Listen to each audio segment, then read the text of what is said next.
성찬은 이런 신학적인 의미가 있어요 라고 설명하지 않지만 우리를 그냥 데리고 가서 예수님 옆에 딱 앉혀버리는 어떤 그런 글을 쓰는 작가다.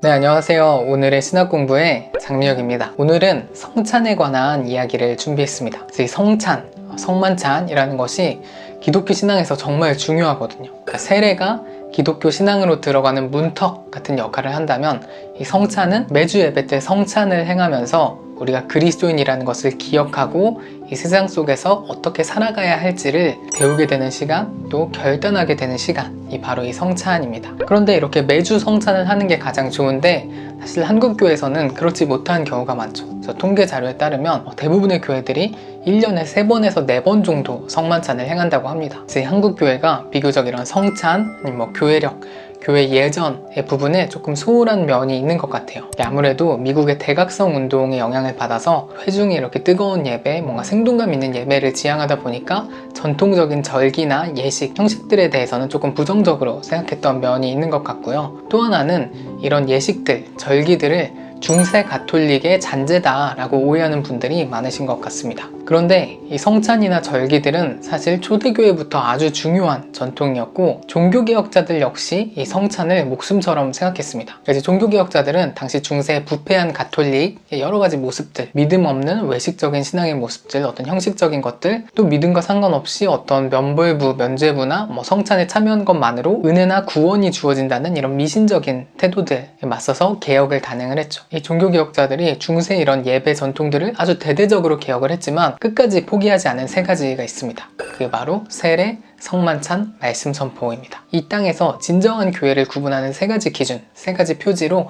이 세례, 성만찬, 말씀 선포를 얘기하는데요. 이 3가지가 신앙의 가장 본질적인 영역에 속한다고 본 것이죠. 우선 이 3가지가 성서적 근거를 가지고 있어요.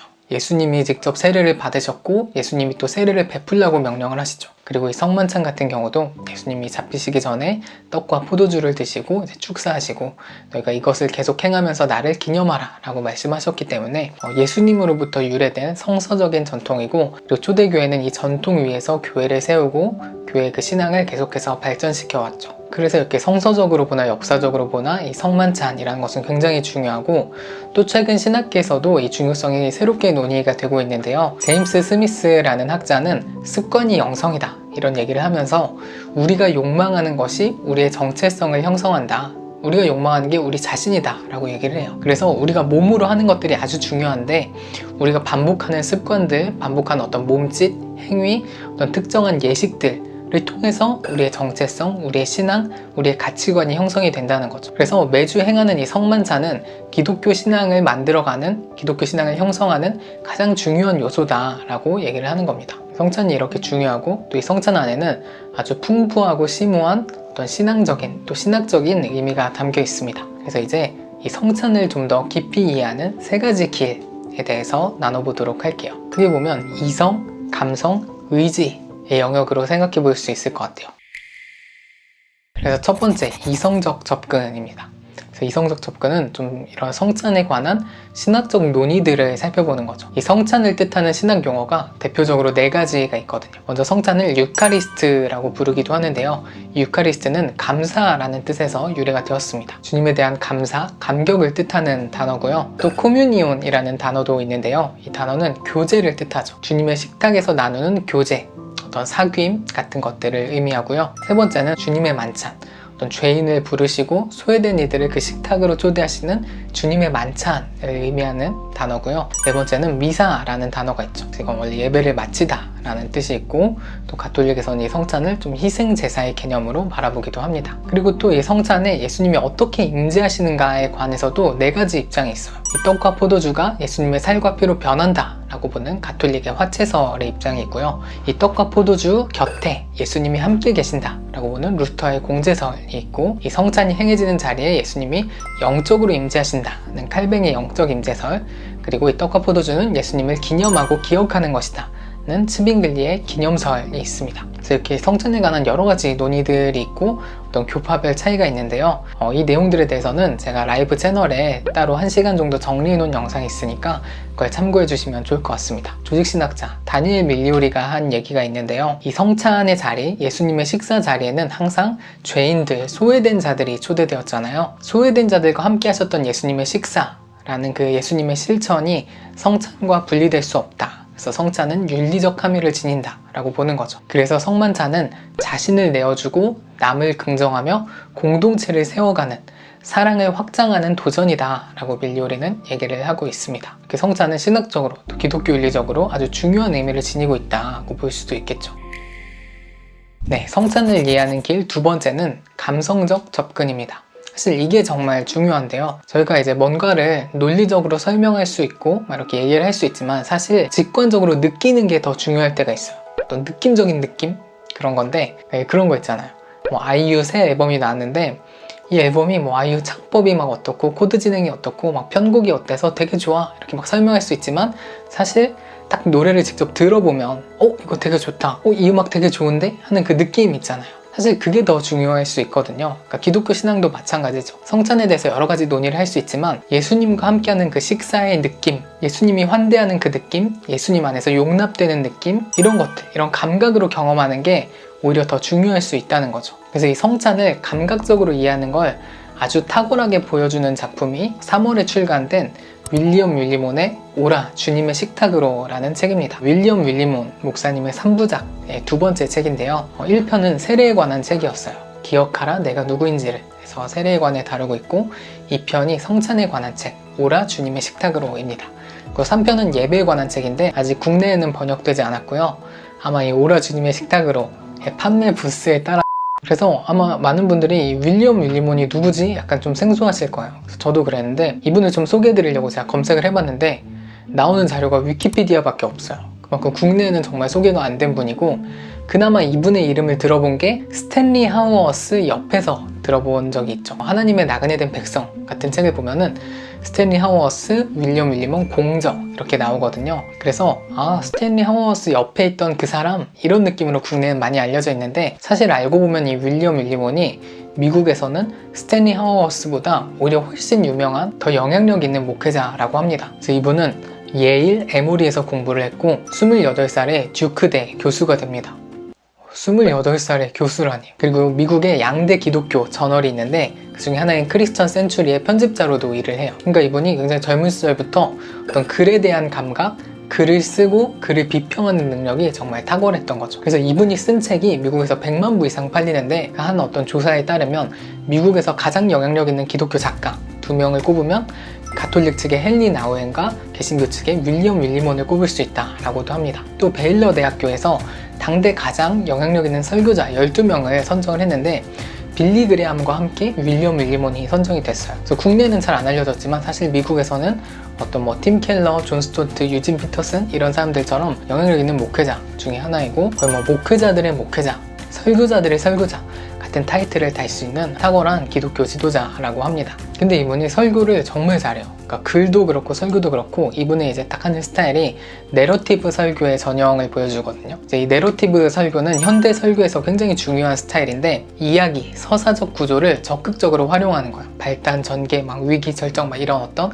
별로 이야기 구조를 활용하기도 하고 또 어떤 현실의 이야기와 성서의 이야기를 서로 엮어서 스토리를 이렇게 엮어서 이야기를 구성하기도 하고 이런 내러티브의 방법을 정말 잘 적용을 해서 그래서 이분의 책은 정말 술술 읽히고 몰입감이 엄청납니다. 진짜 예수님이랑 같이 밥 먹는 기분을 느끼게 해주는 거죠. 그러니까 성찬은 이런 신학적인 의미가 있어요 라고 설명하지 않지만 우리를 그냥 데리고 가서 예수님 옆에 딱 앉혀버리는 어떤 그런 글을 쓰는 작가다 라고 생각하시면 될 것 같아요. 마치 2000년 전으로 돌아가서 예수님이랑 같이 밥 먹고 돌아다니고 마지막 날 밤에 그 최후의 만찬을 함께하는 것 같은 그런 경험을 선사해주는 책이거든요. 그래서 윌리엄 윌리몬이 이런 이야기, 이미지, 상징 이런 것들을 정말 잘 쓰는데 이 책에 나오는 되게 감명 깊었던 표현이 이런 게 있어요. 우리가 사랑해 라고 얘기하잖아요. 사랑하는 사람한테 사랑한다 이렇게 얘기하는데 그때 이렇게 사랑한다 라고 말만 할 수도 있지만 꽃다발을 주면서 사랑한다 라고 말할 수도 있겠죠.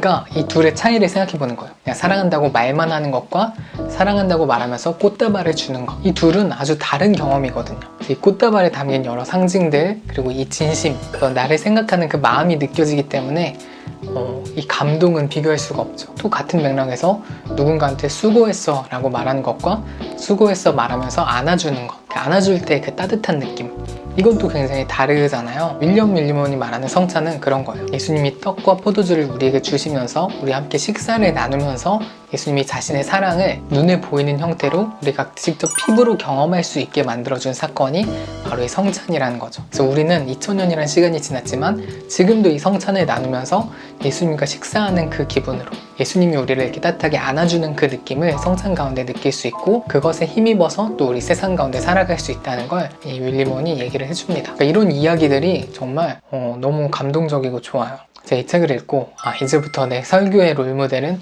윌리엄 밀리몬이다, 이런 생각도 해봤습니다. 가장 좋은 설교는 지금 이 자리에서 출발해서 같이 성경 안으로 들어가는 그런 설교인 것 같아요. 또 우리의 이 현실의 어떤 여러 아픔들, 상처들을 가지고 이제 성서로 나아가는 거죠. 직접 예수님과 만나고 우리의 어떤 짐들, 우리의 문제들을 예수님 앞에 내려놓고 그것들을 어떤 복음에 힘입어 해결하면서 다시 세상으로 나아가는 이런 설교, 이런 글이 정말 힘이 있는 것 같은데, 윌리엄 밀리몬은 이걸 아주 탁월하게 해주는 작가인 것 같습니다. 그리고 또 이 번역하신 정다운 선생님이 기아에서 주로 활동하는 번역자분이신데, 그냥 이 번역을 잘하실 뿐만 아니라 어떤 문학적인 능력이 되게 탁월하신 것 같아요. 그래서 이런 윌리엄 밀리몬의 글솜씨, 말솜씨가 한국말로 고스란히 느껴지게 해주는 좋은 번역을 해주셔서 이게 한국말로 읽지만 그 감동이 생생하게 전해지는 것 같습니다. 그래서 이렇게 성찬을 감각적으로 경험하고 싶다면 이 책 윌리엄 밀리몬의 오라 주님의 식탁으로를 보시면 좋을 것 같습니다.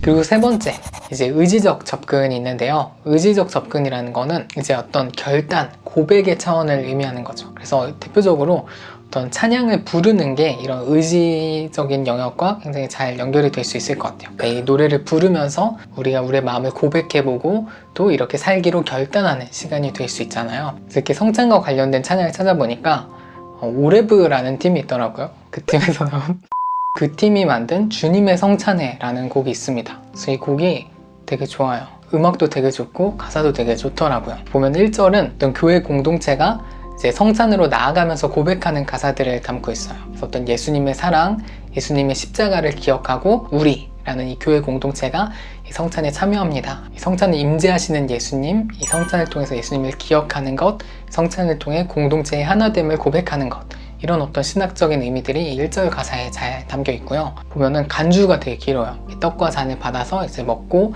이제 예수님을 기억하는 그런 어떤 침묵의 시간, 이 간주 동안 이어지고, 2절 가사가 굉장히 새로운데 이제 성찬을 받은 우리가 성찬에 힘입어 세상으로 나아간다 라는 어떤 성찬의 윤리적 측면을 강조하고 있어요. 그러니까 1절은 주님의 성찬에 나아갑니다 라는 고백이었다면 2절은 성찬에 힘입어 나아갑니다 라는 고백인 거죠. 그래서 주님이 우리와 함께 하시기 때문에 예수님이 보여주신 그 발자취를 따라서 우리도 세상의 이웃이 되어 세상을 섬기는 자들이 되어 살아가겠다 라는 어떤 고백, 결단이 담긴 그런 가사가 2절에 등장합니다. 가사를 쓰면서 정말 신학적인 고민을 많이 했구나, 어떤 성찬 내에서의 의미들, 성찬이 지니는 의미들을 조명하면서 또 동시에 성찬을 통해서 어떻게 그리스도인으로 살아갈지에 대해서도 좀 많은 고백과 고민이 여기에 담겨 있구나 라는 걸 느낄 수 있는 찬양이었고요. 그래서 뭐 곡도 쉽고 따라 부르기 좋아서 많은 교회에서 이제 성찬할 때 이 찬양으로 같이 고백해보면 또 우리가 의지적 차원에서 성찬을 이해하는 하나의 길이 될 수 있을 것 같습니다. 네, 그래서 오늘은 이렇게 성찬을 이해하는 세 가지 길, 이성적인 영역, 어떤 신학적인 논의들을 살펴봤고요. 감성적인 접근, 윌리엄 밀리몬의 오라 주님의 식탁으로의 내용을 살펴봤고요. 그리고 의지적인 측면, 오레브팀의 주님의 성찬회라는 곡을 살펴봤습니다. 이 성찬이 기독교인의 어떤 종말론적인 삶의 태도를 가장 잘 보여주는 것 같아요. 어떤 이 성찬을 기다리면서 한 주를 견디고 또 성찬에 힘입어서 다시 새로운 한 주를 살아가는 것, 어떤 이 불의한 현실, 견디기 힘든 오늘을 주님이 오실 것을 기다리면서 우리는 살아가는 거죠. 주님이 이 땅에 다시 오신다는 그 희망, 그 소망을 붙들고 이 어려운 현실을 견뎌내는 것, 그러나 동시에 그 주님이 지금도 우리와 함께 하시잖아요. 또 우리 함께 하시는 그 주님에 힘입어서 이 세상을 또 하나님 나라로 조금씩 바꾸어가는 삶을 살게 되는 것 같아요. 두 가지 모습이 이 성찬 안에 잘 담겨 있는 것 같고, 이 성찬을 통해서 예수님의 제자 되는 삶이 무엇인지를 새롭게 결단하며 나아갈 수 있지 않을까 싶습니다. 오늘 준비한 영상은 여기까지고요. 다음에 또 유익한 영상 가지고 돌아오도록 하겠습니다. 감사합니다. 오늘의 신학 공부